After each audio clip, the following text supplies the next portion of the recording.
Halo, selamat datang di seri video tutorial literasi informasi.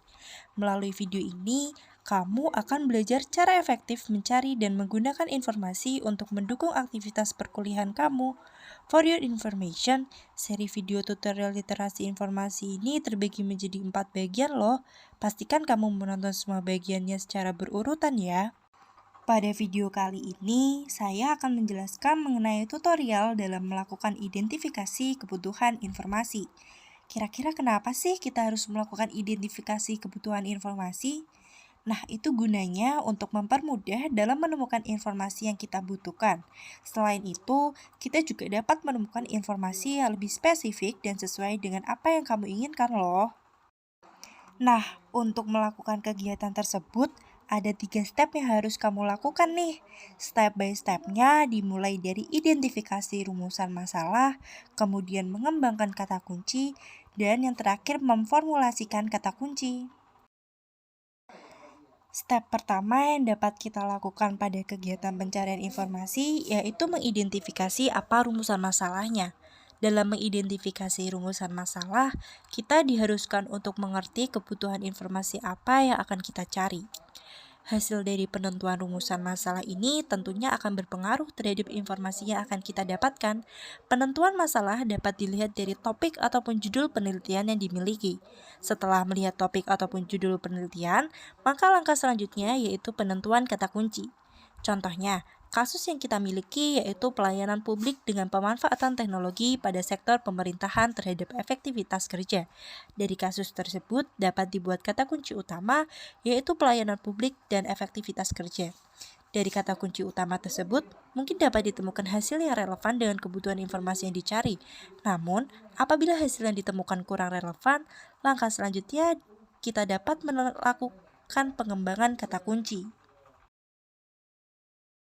Step kedua yang dapat dilakukan dalam proses pencarian informasi yaitu pengembangan kata kunci.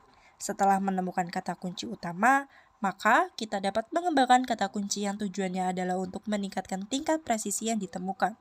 Terdapat beberapa cara yang dapat digunakan dalam melakukan pengembangan kata kunci, seperti menggunakan tajuk subjek ataupun thesaurus, lalu sinonim, ataupun hal yang berkaitan dengan kata kunci yang kita miliki. Sebagai contoh dari kata kunci utama yang sudah kita miliki, yaitu pelayanan publik dan efektivitas kerja, maka dapat dicari sinonim dari beberapa kata kunci tersebut. Sinonim dari pelayanan yaitu jasa atau fasilitas, sinonim dari publik yaitu umum, sinonim dari efektivitas yaitu efisien. Jadi, selain menggunakan pelayanan publik, kita juga dapat menggunakan fasilitas publik atau fasilitas umum dan efektivitas kerja dapat diganti menggunakan efisiensi kerja. Pembuatan kata kunci tambahan juga diperlukan ketika pemenuhan kebutuhan informasi masih kurang maksimal. Dari contoh kasus yang dimiliki, dapat ditemukan kata kunci tambahan yaitu pegawai pemerintahan dan manfaat teknologi. Kata kunci tambahan ini dapat dikembangkan menurut sinonim yang dimiliki. Sebagai contoh yaitu pegawai memiliki sinonim pekerja, manfaat memiliki sinonim keuntungan. Kata kunci juga dapat dikembangkan dengan bahasa Inggris ketika portal jurnal yang digunakan adalah salah satu portal jurnal internasional, yang tentunya akan menggunakan bahasa Inggris. Step selanjutnya yang dapat dilakukan setelah melakukan pengembangan kata kunci yaitu formulasi kata kunci. Formulasi kata kunci dilakukan dengan tujuan untuk mempermudah para pencari informasi dalam menemukan informasi yang dicari. Formulasi kata kunci itu dapat dilakukan dengan pemisahan kata kunci utama dan kata kunci tambahan. Kata kunci utama pelayanan publik, public service, public facility, dan public treatment.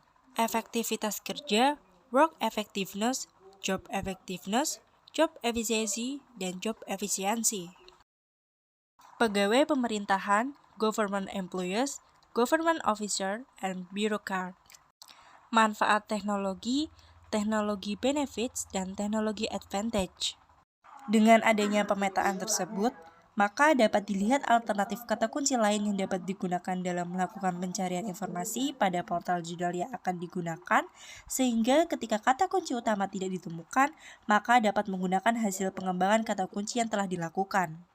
Step keempat yang dapat dilakukan setelah pemetaan kata kunci, yaitu pembuatan tabel kata kunci atau yang biasa kita sebut dengan tabel query.